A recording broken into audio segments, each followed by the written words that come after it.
আমি উদাহরণটা ছোট্ট দিলাম যে প্রতিনিধি আর মালিকের মধ্যে পার্থক্য কি। নতুন সময়ের এই দুঃশাসন, অত্যাচার, নিপীড়ন, কষ্ট, মানুষের উপরে মানুষের জুলুম, আল্লাহ রসুল, তার দিন, আমাদের আদর্শিক মূল্যবোধ, আমাদের চেতনা, আমাদের ঈমান, সব কিছুর উপর ধ্বংসকারী কি সর্বনাশা জাহিলিয়াতের একটা অমানিসার কালো যুগ আমরা পাশ করেছি।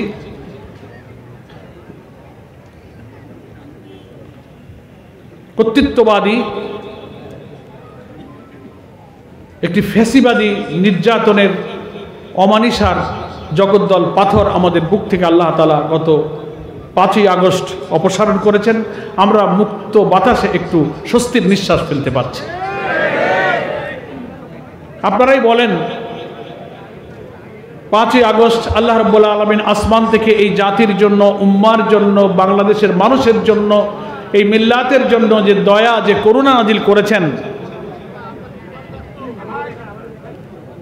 এটা আমরা নিজেরাও চিন্তা করিনি। আমরা মনে করতাম আমরা অন্যায়, অবিচার, অসত্যের বিরুদ্ধে সংগ্রাম করছি। আল্লাহ তাআলার দ্বীনের বিজয়ের জন্য আলেম, ওলামা, দিনদার, ইমানদার কোটি কোটি মানুষ তারা ত্যাগ করেছে, রক্ত দিয়েছে, তিলে তিলে কারাগারের ফাঁসিতে ঝুলেছে, অন্যায়ভাবে হত্যা করা হয়েছে, আহত হয়েছে, ক্ষতবিক্ষত হয়েছে। আমরা আল্লাহর রহমত এবং সাহায্যের অপেক্ষায় সারা দেশের মানুষ অশ্রুসিক্ত হয়েছে, চোখের পানি ফেলেছে।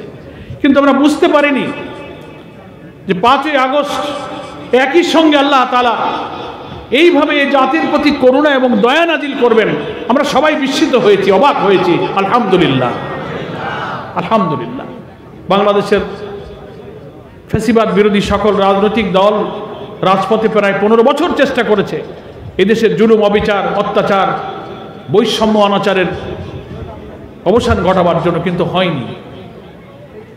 কিন্তু এই যুগের তরুণ প্রজন্মের সাহসী ছাত্র সমাজের নেতৃত্বে একেবারে অল্প দিনের মধ্যেই আল্লাহ তাআলা কার কোরবানি, কার ত্যাগ, কার চোখের পানি, কার শাহাদাত, ফাঁসির মঞ্চে ঝুলে কার ইখলাস এবং কোরবানি আল্লাহ কবুল করেছেন আমরা তা জানি না। আমরা শুধু আল্লাহর রহমতই আমরা দেখতে পেরেছি।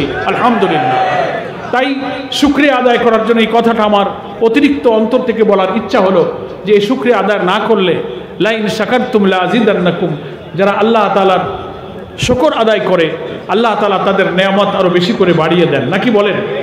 তাই আমরা দীর্ঘদিন পর এই যে কোরআনের তাফসীর মাহফিল করার অবাধ উন্মুক্ত সুযোগ পাচ্ছি, আমরা এর শুকর আদায় করব না? এর শুকর আদায় কিভাবে করব? শুধু আলহামদুলিল্লাহ বললেই শুকর আদায় হয় না। আল্লাহ তাআলার কোরআন বোঝা, কোরআন পড়া, মানুষের কাছে কোরআনের দাওয়াত দেওয়া, কোরআন দিয়ে জীবন চালানো, কোরআন দিয়ে সমাজ চালানো, দ্বীনের জন্য, কোরআনের জন্য জান মাল আল্লাহ তা আমাকে দিয়েছেন। শুধু আল্লাহর জন্যই আমি তার কাছে সুপর্দ করে কোরবানি করতে থাকবো। যতক্ষণ আল্লাহ তাআলা আমার হায়াত রেখেছেন ততক্ষণ আল্লাহর পথে আমার জীবন, সম্পদ কোরবানি করতে থাকার অর্থই হলো এই নেয়ামতের শুকরিয়া আদায় করা। এই জন্য আজকের এই তাফসীর মাহফিল আলহামদুলিল্লাহ আমি মনে করি নতুন বাংলাদেশ, নতুন সমাজ পরিবর্তন, নতুন স্বাধীনতা, নতুন রাষ্ট্র বিনির্মাণের যে নতুন ডাইমেনশনে আমরা প্রবেশ করেছি, সেই শুকরিয়া হিসেবে আজকের এই তাফসীর মাহফিলটা যেন আল্লাহ তাআলা কবুল করেন। বলুন আলহামদুলিল্লাহ। আমার প্রিয় ভাইয়েরা এবং মা বোনেরা, রাত বেশ হচ্ছে। আমি তাফসীর মাহফিল এটা জানতে পেরে কোরআন মজিদের সূরা বাকারা থেকে 30 এবং 38 দুইটা আয়াত আপনাদের খেদমতে তেলাওয়াত করেছি। আল্লাহ পাক তৌফিক দিলে এই আয়াতের উপরেই আজকে আমার সাধ্য অনুযায়ী আমার আলোচনা এবং তাফসীর পেশ করার জন্য চেষ্টা করব। আল্লাহ তাআলা আমাদেরকে তৌফিক দান করুন। তার কোরআনের উপরে আল্লাহ পাক সঠিক আলোচনা করার, বোঝার এবং আমল করার তৌফিক দান করুন। বলুন আমিন। আলহামদুলিল্লাহ। আল্লাহ রাব্বুল আলামিন কোরআন মজিদের সূরা বাকারার 30 নম্বর আয়াতে বলছেন, وَإِذْ قَالَ رَبُّكَ لِلْمَلَائِكَةِ إِنِّي جَاعِلٌ فِي الْأَرْضِ خَلِيفَةً قَالُوا أَتَجْعَلُ فِيهَا مَن يُفْسِدُ فِيهَا وَيَسْفِكُ الدِّمَاءَ وَنَحْنُ نُسَبِّحُ بِحَمْدِكَ وَنُقَدِّسُ لَكَ قَالَ إِنِّي أَعْلَمُ مَا لَا تَعْلَمُونَ। প্রিয় ভাইরা, কোরআনের এই বাকারার 30 নম্বর আয়াত আমাদের প্রায় সকলের কাছেই পরিচিত। আমরা যখন কোরআন পড়ি তখন এই আয়াতটা পড়তে পড়তে যখন কোরআন পড়া আমরা শিখি এবং শুরু করি, বাকারা শুরু দিয়েই তো শুরু করতে হয়, তো সবার জানা মুখস্থ। কিন্তু এর যে তাৎপর্য, এর যে তাফসীর, কোরআন মজিদের প্রচুর তাফসীর এখন বাংলা, আরবি, উর্দু, ইংরেজিতে পাওয়া যায়। আমাদের পড়ার এবং বোঝার চেষ্টা করা উচিত। আমরা এই আয়াতের উপরে কিছু আলোচনা করব। এর সাথে একেবারেই রিলেটেড হচ্ছে 38 নম্বরের পরের আয়াত, যেটা আমি তেলাওয়াত করেছি। এর সাথে খুবই প্রাসঙ্গিক হচ্ছে সূরা হাদীদের 25 নম্বর আয়াত। সেটাও আমি এই দুইটা আয়াতের পরে ওই আয়াতটা আলোচনা করে আমরা আজকের আলোচনা শেষ করার জন্য ইনশাআল্লাহ চেষ্টা করব। এই আয়াতের মধ্যে মানব জাতিকে আল্লাহ তাআলা দুনিয়াতে কেন পাঠিয়েছেন, দুনিয়াতে অসংখ্য আম্বিয়া কেরাম যুগে যুগে হযরত আদম আলাইহিস সালাম থেকে আখেরি নবী, আমাদের প্রিয় নবী সৈয়দুল মুরসালিন মুহাম্মদ মুস্তাফা সাল্লাল্লাহু আলাইহি ওয়াসাল্লাম পর্যন্ত অসংখ্য পয়গম্বর দুনিয়াতে কেন এসেছেন, তার কারণ, তার উদ্দেশ্য, একই সঙ্গে মানব সৃষ্টির উদ্দেশ্য, একই সঙ্গে আম্বিয়া কেরাম পৃথিবীতে কেন এসেছেন, সেই উদ্দেশ্যটা এখানে ব্যক্ত করা হয়েছে। আমার ভাইয়েরা এবং বোনেরা, আমরা যদি পৃথিবীতে আমার আসার উদ্দেশ্যটা আমি বুঝতে পারি, নবী আগমনের উদ্দেশ্যটা যদি আমি বুঝতে পারি, এবং সেই অনুযায়ী যদি আমি দুনিয়ার এই সংক্ষিপ্ত হায়াত 20, 30, 40, 50, 60, 80, 90 কতদিন কার হায়াত আল্লাহ রেখেছেন আমরা জানি না, ওই হায়াত পর্যন্ত যদি এই উদ্দেশ্যের উপরে আমরা জীবনটা কাটাতে পারি, তাহলেই তো আল্লাহ তাআলার সন্তুষ্টি আমরা হাসিল করতে পারলাম, নাকি বলেন? সৃষ্টির উদ্দেশ্য আমাদের পূরণ হলো। এই জন্য আমি এই আয়াতের উপরে আমি সৃষ্টির উদ্দেশ্য আর আম্বিয়া কেরাম নবীরা কেন এসেছেন এবং সে উদ্দেশ্য কিভাবে তারা সফল করেছেন, কিভাবে আমাদের সৃষ্টির উদ্দেশ্যটা সফল করা সম্ভব, এই তিনটে আয়াতের মধ্যে আল্লাহ তাআলা তা পরিষ্কার করে তুলে ধরেছেন। আসুন, পয়লা আল্লাহ পাক বলছেন, ওয়াইজ ক্বালা রাব্বুকা লিল মালাইকাতি ইন্নী জাইলুন ফিল আরদি খলিফা। এখানে আল্লাহ তাআলা একটা ঐতিহাসিক ঘটনার ধারা বিবরণী কোরআন মজিদে নিয়ে এসেছেন। মানুষ যখন সৃষ্টি হয়নি তখন ফেরেশতারা ছিল, জিন জাতি ছিল, অনাচার পাপাচারে জিন জাতি লিপ্ত ছিল, সমাজে বিশৃঙ্খলা, রক্তপাত, দাঙ্গা ফাসাদের মধ্যে তারা লিপ্ত ছিল। কিন্তু ফেরেশতারা আল্লাহর সৃষ্টিগত ফিতরাতের কারণে আল্লাহ পাক ফেরেশতাদের কোনো পাপ কাজ করার, অন্যায় করার, আল্লাহর অবাধ্য হবার কোনো ক্ষমতা দিয়ে তৈরি করেননি। ফেরেশতারা শুধু আল্লাহর হুকুমই পালন করতে পারে, আল্লাহ যা আদেশ করেন সেটাই তাই পালন করতে পারে। আল্লাহর হুকুমের অবাধ্য হবার কোনো শক্তি ফেরেশতাদেরকে দিয়ে আল্লাহ তৈরি করেননি। এরকম একটা সময় আল্লাহ তাআলা পরিকল্পনা করলেন যে পৃথিবীতে আমি আর একটা জাতি সৃষ্টি করতে চাই, তারা হচ্ছে মানুষ জাতি। তার পরিচয় আল্লাহ বললেন খলিফা। কি বললেন? খলিফা। ফেরেশতা মণ্ডলীকে তিনি ডাকলেন। লক্ষ কোটি ফেরেশতা দুনিয়াতে আল্লাহর আছে, সেই ফেরেশতাদের একটা মিটিং হলো, ফেরেশতাদের সম্মেলন। এই যে একটা মাহফিল হচ্ছে, আমি কথা বলছি, আপনারা শুনছেন, আল্লাহ রাব্বুল আলামিন ফেরেশতাদের সামনে এরকম সমাবেশে এই বক্তব্যটা রেখেছিলেন। কোরআনে আল্লাহ তাআলা মানুষ সৃষ্টির আগে ফেরেশতাদের সামনে মিটিংয়ে কি বলেছিলেন সেই কার্যবিবরণী, সেই রেকর্ড, সেই প্রসিডিংটা এখানে কোট করেছে। ওয়াইজ ক্বালা রাব্বুকা লিল মালাইকাতি, যখন আল্লাহ তাআলা ফেরেশতা মণ্ডলীর কাছে বললেন, মালাইকা ফেরেশতার বহুবচন, রব, রব্বুকা আমাদের রব, তোমাদের রব। রবকে তো আমরা চিনি, রবকে, রব হচ্ছে আল্লাহ, যিনি প্রতিপালক, সৃষ্টিকর্তা, রিজিকদাতা, শাসনকর্তা, আইনদাতা, ভালো মন্দের মালিক, হুকুমকর্তা, তিনি হচ্ছেন আমাদের রব। ওয়াইজ ক্বালা রাব্বুকা লিল মালাইকাতি, যখন আমাদের রব ফেরেশতা মণ্ডলীকে ডেকে বললেন, তাদের মিটিংয়ে বললেন, ইন্নী জাইলুন ফিল আরদি খলিফা, আমি পৃথিবীতে আমার খলিফা পাঠাতে চাই। বলুন সুবহানাল্লাহ। ইন্নী জাইলুন ফিল আরদি খলিফা, পৃথিবীতে আমি আমার খলিফা পাঠাতে চাই। কাদের সামনে বলছেন? জবাব দেবেন। কাদের সামনে বলছেন? ফেরেশতাদের সামনে বলছেন। কে বলছেন? আল্লাহ বলছেন। কি বললেন? ফেরেশতা থাকার সত্ত্বেও তিনি আরেকটা জাতি সৃষ্টি করবেন, মানব জাতি। আমি গোলাম পরর সাহেব, আজকের সবার সভাপতি কামরুজ্জামান বাবু, ওলামায়ে কেরাম যারা বসে আছি, এখানে যারা শুনছেন, মা বোনেরা যারা আছেন, তখনও আমরা দুনিয়াতে কেউ আসিনি, ফেরেশতারাই শুধু ছিল। তিনি খলিফা পাঠাবেন।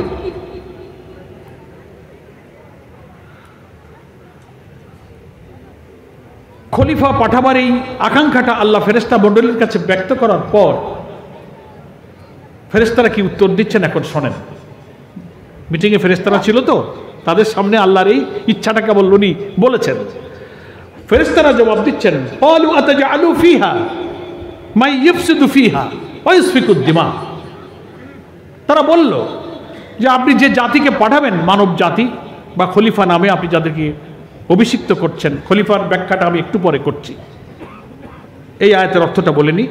তারা বললেন যে তারা পৃথিবীতে গিয়ে ফিতনা ফাসাদ, মারামারি, দাঙ্গা হাঙ্গামা করবে, গন্ডগোল ফাসাদ করবে, বিশৃঙ্খলা করবে। ওয়াইসফিকুদ দিমা, দিমা মানে হচ্ছে রক্ত। এত বিশৃঙ্খলা করবে যে পৃথিবীটাকে রক্তাক্ত করে ছাড়বে, রক্তপাত করবে। এটা একটা নেগেটিভ যুক্তি, ফেরেশতাদের যুক্তি। ফেরেশতা তো আর আল্লাহকে বাধা দিতে পারে না যে না আল্লাহ আমরা তো আসি, তোমার আর এই মানুষ বানানোর দরকার নাই, এই ক্ষমতা তো ফেরেশতার নাই। ওরা একটা যুক্তি আর একটা ইচ্ছা দিল। আল্লাহ একটা কথা বলছেন, তা আমি একটা যুক্তি দিয়ে দিলাম। ক্বালু আতাজআলু ফিহা মান ইফসিদু ফিহা ওয়া ইসফিকুদ দিমা, মারামারি গন্ডগোল করবে, আমরা আছি। এই ফিতনা ফাসাদ, দাঙ্গা হাঙ্গামা এরা তো আপনার তাই করবে দুনিয়ায় গিয়ে। এটা একটা নেগেটিভ যুক্তি দিল, নেতিবাচক যুক্তি। পজিটিভ একটা যুক্তি দিল কি এরপরের আয়াতের অংশে, ওয়া নাহনু নুসাব্বিহু বিহামদিকা ওয়া নুকাদ্দিসু লাক, আপনার তাসবিহ, আপনার প্রশংসা, গুণকীর্তন, সুবহানাল্লাহ, আলহামদুলিল্লাহ, জিকির করা, সিজদা করা, জিকির আজকার করে জপ তপ করা, সিজদায় পড়ে কান্নাকাটি করা। ওয়া নাহনু নুসাব্বিহু, আমরাই তো তাসবিহ করতেছি। ও বিহামদিকা, আপনার প্রশংসা যা করার, গুণকীর্তন, জপ তপ আমরাই তো করতেছি।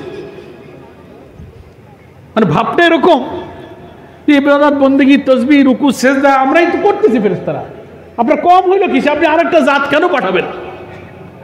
দুইটা যুক্তি, একটা মারামারি গন্ডগোল করে রক্তাক্ত করবে, আর একটা হচ্ছে ইবাদত বন্দেগীর দরকার, ও তো আমরাই তো করে যাচ্ছি। ওয়া নাহনু নুসাব্বিহু বিহামদিকা ওয়া নুকাদ্দিসু লাক, তাসবিহ, প্রশংসা, গুণকীর্তন, এই যে আমরা সুবহানাল্লাহ, আলহামদুলিল্লাহ, লা ইলাহা ইল্লাল্লাহ জিকির করি, কান্নাকাটি করি, সিজদা করি, আল্লাহকে জপ তপ করি, এটা যুক্তি দিচ্ছে ফেরেশতারা। আমার কথাটা কি বুঝতে পারছেন? বুঝতে না পারলে বলবেন যে ভাই বুঝতে পারতেছে না, ভালো করে বলেন। আমি তো আপনাদের বাড়ির মানুষ, কি বুঝার জন্য কোরআন শরীফের আলোচনা হইতেছে, তো সময়ও কাটালেন, বুঝলাম না, তাতে কোনো লাভ হইল না, নাকি বলেন? এই আয়াত কত আমরা পড়ি, আপনারা পড়েছেন না আয়াত? তা আজকে শুনে বোঝেন যে কি পড়লাম আমরা। মানব সৃষ্টির ইচ্ছা ব্যক্ত করার পরে আল্লাহ তাআলা কয়টা আবেদন জানানোর পরে ফেরেশতারা কয়টা যুক্তি দিল? সবাই বলেন কয়টা যুক্তি দিল? দুইটা। একটা হলো মারামারি, কাটাকাটি, গন্ডগোল হয়ে পাঠানোর দরকার নাই, ভাবটা এরকম। আর একটা হলো আপনার ইবাদত, বন্দেগী, তাসবিহ, তাহলিল, জিকির আজকার যা লাগে ও আমরা করতেছি। এটা হলো একটা ইতিবাচক, একটা পজিটিভ জবাব। এই যুক্তির কি আল্লাহ শুনেছিলেন? এই যুক্তি যদি আল্লাহ মেনে নিতেন তাহলে আমাদের সৃষ্টি উনি করতেন না। তোমরা কইছো এই কথা তো ঠিকই আছে, ঝামেলায় যাওয়ার দরকার, ভালোই তো আছে। তোমরা ইবাদত বন্দেগী করতেছো, রুকু সিজদা করতেছো, সুবহানাল্লাহ, আলহামদুলিল্লাহ পড়তেছো, আমি খুশি। আর মারামারি, গন্ডগোল, রক্তপাতের ভয় দেখাইতেছো, ওটাও হবে না, তা আর বানালাম না। আল্লাহ কি এই যুক্তি মানছিলেন? এই যুক্তির পরে আল্লাহ পাক একটা জবাব দিয়েছেন। কি জবাব দিচ্ছেন সেটা ওর পরেই আল্লাহ উল্লেখ করছেন। ক্বালা ইন্নী আ'লামু মা লা তা'লামুন। আল্লাহ বললেন আমি যা জানি তোমরা তা জানো না। সুবহানাল্লাহ বলবেন না? ফেরেশতাদের দুই যুক্তির কোনোটাই ঠিক না। আল্লাহর কাছে আরেকটা জ্ঞান আছে, আরেকটা ইলম আছে। ইন্নী আ'লামু মা লা তা'লামুন, আমি যা জানি তোমরা তা জানো না। কি জানেন আল্লাহ? এখানেই হচ্ছে সৃষ্টির রহস্য। ও আমার মায়েরা, বোনেরা, ভাইয়েরা, দুনিয়াতে মানুষ এসে শুধু মারামারি, গন্ডগোল, ফিতনা ফাসাদ, রক্তপাত করবে, এটাও ঠিক না। মানুষ পৃথিবীতে এসে শুধু নামাজ পড়বে, সেজদা করবে, রুকু করবে, তাসবিহ করবে, তাহাজ্জুদ গুজার করবে, এই কারণে মানুষের সৃষ্টি, এটাও ঠিক না। কথাটা বুঝলেন কিনা? এটা যদি ঠিক হইতো তাহলে আল্লাহ মানুষ সৃষ্টি করতেন না। কারণ আল্লাহর রিপ্লাইটা কি? আমি যা জানি তোমরা তা জানো না। কি আল্লাহ জানেন? সেটাই হচ্ছে রহস্যটা, হচ্ছে খলিফা শব্দের মধ্যে লুকানো আছে। খলিফা কথাটার মধ্যে আল্লাহর সৃষ্টির সেই রহস্য যা ফেরেশতারা জানে না। ইন্নী আ'লামু, আমি জানি তোমরা তা জানো না। এটি একটু পরে আমি এখন কথা বলবো। আমরা তো সেই খলিফা, আমরা তো সেই মানুষ। কারণ আমরা তো রাগ করতে পারি যে কি ফেরেশতারা আমাকে সৃষ্টির সময় আপত্তি করেছিল, ভালোই তো, অসুবিধে।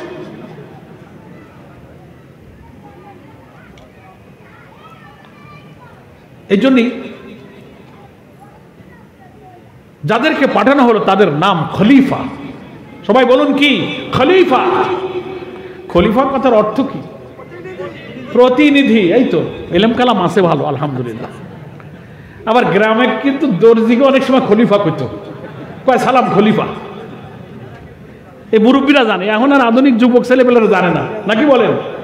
কয় সালাম খলিফার কাছে কাপড় সেলাই করতে দিছি, দর্জিকে খলিফা করত। খলিফা কথাটার তাৎপর্যের মধ্যে মানুষ সৃষ্টির রহস্য লুকানো, নবী আগমনের রহস্য লুকানো আছে। সেই খলিফা কথাটার অর্থ হচ্ছে, আপনারা যেটা বলেছেন বাংলায় এটি সঠিক, সেটা হচ্ছে প্রতিনিধি। এখন প্রতিনিধি কাকে বলে? রিপ্রেজেন্টেটিভ। ইংরেজিতে বলে representative. What is called representative? কাকে প্রতিনিধি বলে?